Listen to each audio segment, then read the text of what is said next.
You are important, and that's what fathers wanted to have their partners understand, and why we spent an equal amount of time developing all of the Birthing Better skills from the viewpoint of men as well as from women. We are all humans. We're going to say that over and over and over again. Gender doesn't matter so much in reality, because cultures have different gender expectations. How you live your life in the modern world will be very different than how you would have lived your life if you had still lived in your traditional community.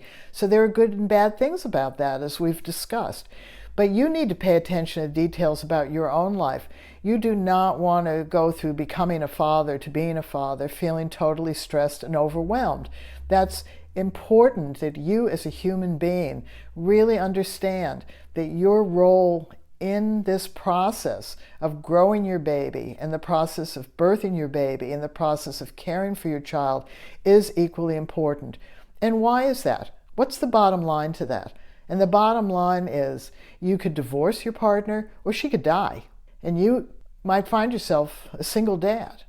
So as you grow these skills now, you will always be proud of yourself for having done them. There will always be times in your life where you say, yes, I did this, and I did this as a human being first.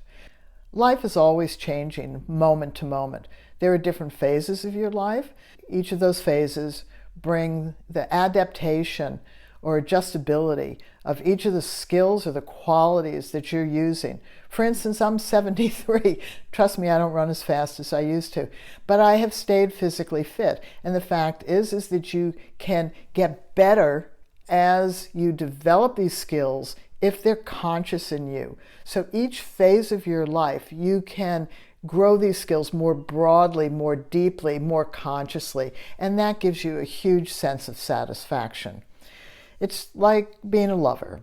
If you learn skills, you get better.